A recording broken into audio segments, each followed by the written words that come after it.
जय हिंद दोस्तों, आप सभी लोगों का स्वागत है जय हो स्टडी के इस प्लेटफॉर्म पर। पीईटी के लिए जो सबसे इम्पॉर्टेंट टॉपिक्स में से एक है वो है आपका ग्राफ और डेटा इंटरप्रिटेशन। अब इसमें 20 क्वेश्चन पूछे जाते हैं जिसमें आपके 4 क्वेश्चन होंगे और हर एक क्वेश्चन के 5-5 पार्ट होते हैं, तो उस तरीके से आपको 20 क्वेश्चन मिल जाएंगे ग्राफ और डेटा इंटरप्रिटेशन से। तो एक बार ग्राफ हम लोगों ने पहले ही देख लिया था, उसका वीडियो प्लेलिस्ट में आपको नीचे मिल जाएगा, डिस्क्रिप्शन में आप प्लेलिस्ट में देख लीजिएगा। फिर भी बार ग्राफ को हम दोबारा से भी उसको एक बार देख लेंगे। आज हम शुरू करने वाले हैं अपना नया टॉपिक पाई डायग्राम। अब देखिए पाई डायग्राम में क्या होता है कि इस तरीके का आपको कुछ एक आपको डायग्राम मिल जाता है, ठीक है। और इसमें आपको दो तरह से ही क्वेश्चन पूछे जाते हैं, या तो आपको ये परसेंटेज के रूप में मिल जाएगा या तो आपको फिर ये एंगल के रूप में मिल जाएगा, जिसमें 40 डिग्री, 50 डिग्री, 30 डिग्री इस तरीके से कुछ वैल्यू लिखी होती है। अब देखिए यहाँ पर जो क्वेश्चन है वो आपको परसेंटेज के रूप में दिया गया है। तो हमें पता है कि जब पूरे सर्कल का आप एक एंगल निकालते हैं तो 360 डिग्री होता है। अब एंगल अगर पूछा होता तो 360 डिग्री के बराबर टोटल वैल्यू मान के फिर हम उससे 100 वैल्यू मान के या परसेंटेज मान के निकाल लिए होते हैं। हम आगे क्वेश्चन देखेंगे तो हम लोगों को ज़्यादा क्लियर होगा। अब यहाँ पर क्वेश्चन क्या है, यहाँ क्वेश्चन है कि ये 6 प्लेयर्स हैं आपके सामने। इन 6 प्लेयर्स ने किसी टेस्ट मैच में रन बनाया। अब क्वेश्चन के अंदर ये मेंशन है कि इन 6 प्लेयर्स ने टोटल रन बनाया है। तो आपको इस बात के लिए परेशान नहीं होना है कि कोई 7वां या 8वां प्लेयर भी है इनके अलावा। तो इन्होंने ये पूरे के पूरे रन्स को कवर कर लिया और इनका अपना क्या योगदान है उस टोटल रन में ये यहाँ पर लिखा हुआ है। तो अब हमें ये पता करना है, ये जो क्वेश्चन दिया हुआ है इसके हिसाब से हमें आंसर देखना है। अब देखिए हो सकता है इसमें 5 क्वेश्चन 4 क्वेश्चन मतलब 5 क्वेश्चन मान लीजिए इसमें बना होगा। अभी हम 3 क्वेश्चन के साथ इसको देखेंगे। आगे के वीडियो में इसके आगे के क्वेश्चंस को देखकर इस पे और कौन से क्वेश्चन बन सकते हैं। जैसे ये तो परसेंटेज वाला हो गया, इसे समझ लेते हैं। एक एंगल वाला मिलेगा, उस पे भी हम समझ लेंगे। तो पाई डायग्राम आपको जब भी दिखे ग्राफ पेपर में, सबसे पहले इसको अप्रोच करिएगा, इसको सॉल्व करने की कोशिश करिएगा, तो वो आपका टाइम भी बचेगा, जल्दी सॉल्व हो जाएगा। अब देखिए पहले हम देखते हैं, आपका टाइम बचाने के लिए थोड़ा सा इसको पहले ही कैलकुलेशन वगैरह कर लिया गया है, फिर भी जहाँ ज़रूरत पड़ेगी कैलकुलेशन फिर से एक बार हम देख लेंगे। अब देखिए क्वेश्चन क्या है।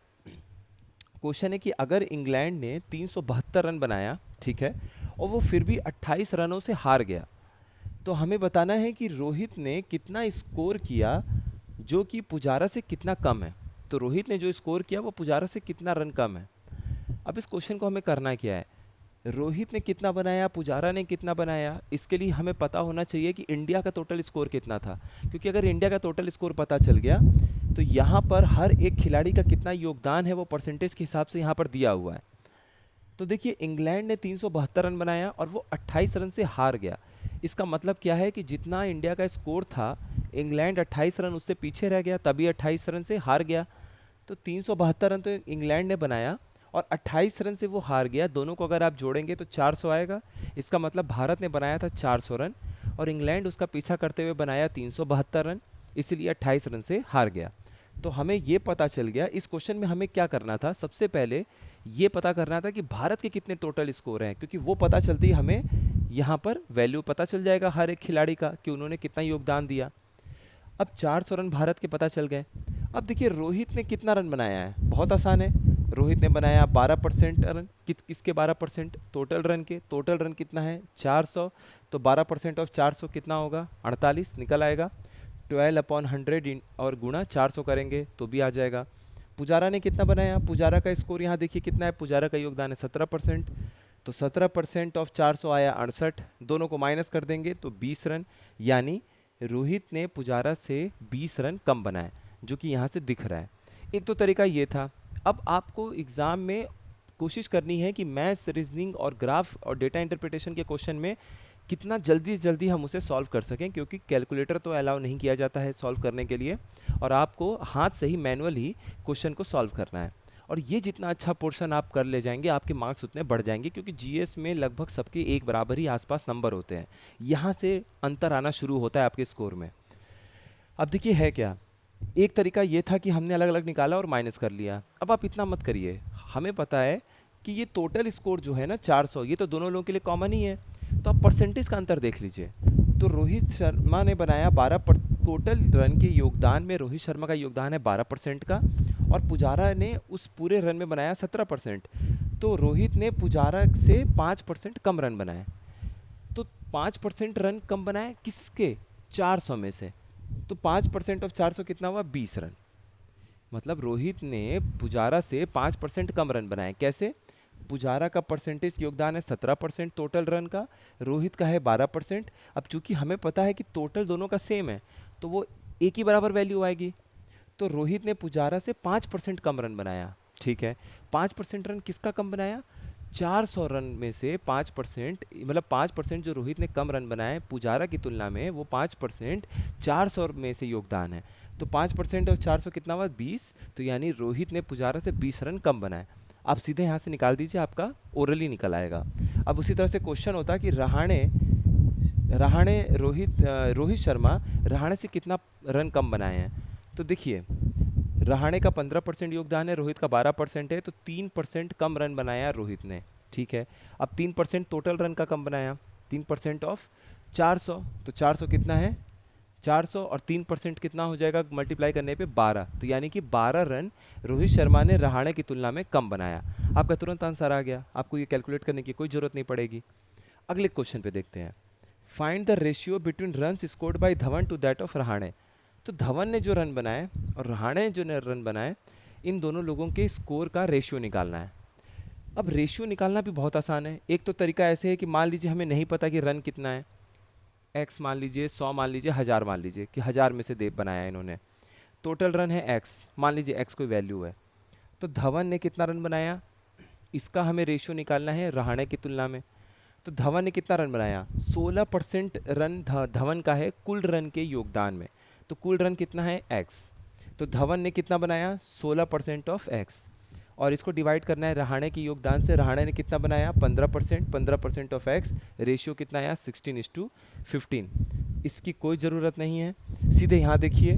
अगर आपसे बोले कि मुरली विजय ने जो रन बनाया और कोहली ने जो रन बनाया, दोनों का रेशियो निकालिए। रेशियो क्या होता है, रेशियो हम दो चीज़ों का आपस में तुलना ही तो करते हैं। अब यहाँ पे टोटल रन दोनों के लिए बराबर ही था, टोटल जो टीम का स्कोर था वो तो बराबर ही था, फिर अलग अलग हम परसेंटेज करके क्यों उसको निकालें। सिंपल सी बात है।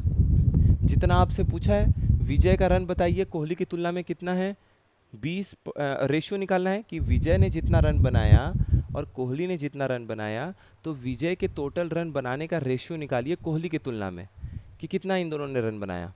तो कुछ नहीं करना है, 20% अपॉन 20% दोनों को डिवाइड कर दीजिए, 1:1 आया। तो इसका मतलब क्या है कि जितना रन विजय ने बनाया उतना ही रन कोहली ने बनाया, दोनों ने योगदान बराबर का दिया। अब मान लीजिए यही देख लीजिए, यही अगर 400 रन है तो इन्होंने कितना बनाया, 20% 400 का निकालिए। परसेंटेज निकालने में एक बार ध्यान दीजिएगा, आपको 1% और 10% को पकड़ के चलना है, आपका आंसर निकल आएगा।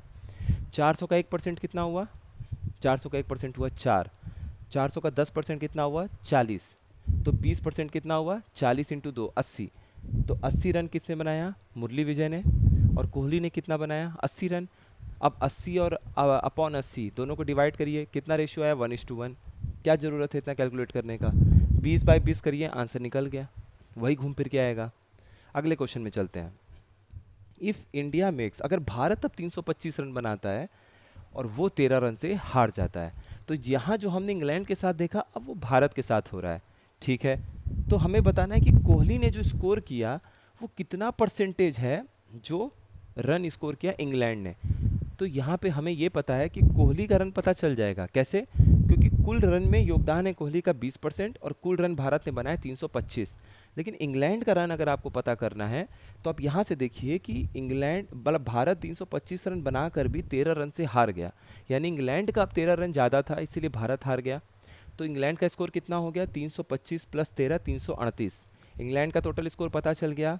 कोहली का स्कोर कितना है, कोहली का है 20%, और 20% हमें किस में निकालना है, कोहली का 20% है, ठीक है। तो 20% हमें निकालना है आपका 325 में, क्योंकि 325 टोटल है। तो 20% कितना होता है, 1/5। देखिए 2 1 2, 2 5 10, 1/5, 1/5 1/5 और 325 गुणा करेंगे कितना आएगा, 65। डिवाइड कर दिए 325 को 5 से, 65 आ गया। तो कोहली ने बनाया 65 रन, इंग्लैंड का स्कोर है 338। दोनों को डिवाइड कर दीजिए, क्योंकि क्वेश्चन पूछा है कि रन स्कोर्ड बाय कोहली, जो कोहली ने स्कोर किया वो कितना परसेंट है जो इंग्लैंड ने स्कोर किया। तो यहाँ पर 65/338 इंटू 100 हो जाएगा। अब यहाँ कैलकुलेशन किस तरह से करना है ये निर्भर करेगा कि एग्ज़ाम में किस तरह से क्वेश्चन पूछ रहा है। अगर एग्ज़ाम में आपको फ्रैक्शन में दिया है 19/2/38 3/42 इस तरह से, तो पूरा नहीं डिवाइड करना है, ठीक है। यहाँ पे बस आपको थोड़ा सा अंक डिवाइड करना है और एग्ज़ाम में देख लेना है कि कौन सा मैच कर गया है, आंसर आपका निकल आएगा। तो ये 3 क्वेश्चन हैं जो अभी हम लोगों ने देखा। इस पे बनने वाले 1-2 और क्वेश्चन हम लोग देख लेंगे और इसी पर एक एंगल के रूप में देख लेंगे। तो पाई डायग्राम आप समझ जाइए कि सिर्फ अपने स्तर पे आपको प्रैक्टिस करनी है। कॉन्सेप्ट समझ जाइए, 1 से 2 क्वेश्चन मैक्सिमम प्रैक्टिस कर लीजिए, पाई डायग्राम आपका कंप्लीट हो जाएगा। इसी तरीके से लाइन ग्राफ, इसी तरीके से बार ग्राफ और 1-2 और जो तरीके का ग्राफ बन सकता है वो हम लोग देख लेंगे। आपका डेटा इंटरप्रिटेशन वाला पार्ट कंप्लीट हो जाएगा। बेसिक परसेंटेज से रिलेटेड जो भी टॉपिक है वो भी देख लेंगे ताकि आपकी कैलकुलेशन को कैसे फास्ट किया जा सके। और रीजनिंग के कुछ क्वेश्चंस देख लेंगे, 1-2 क्वेश्चन पैटर्न मैथ्स के देख लेंगे जिससे कि पीटी में आपको किसी भी तरह की कोई दिक्कत नहीं होगी। तो ये आज हमारा वीडियो कंप्लीट होता है। पीईटी के लिए फ्री इनिशिएटिव चल रहा है, फ्री ग्रुप चल रहा है, आप उसको ज्वाइन कर लीजिएगा। कमेंट बॉक्स में और डिस्क्रिप्शन में दोनों में ही उसका लिंक मिल जाएगा। पीईटी के लिए फ्री ग्रुप को आप ज्वाइन कर लीजिए। आज का वीडियो यहीं कंप्लीट करते हैं, मिलते हैं अगले वीडियो में इसी क्वेश्चन को कंटिन्यू करते हुए। अच्छे से पढ़ते रहिए, बहुत बहुत धन्यवाद।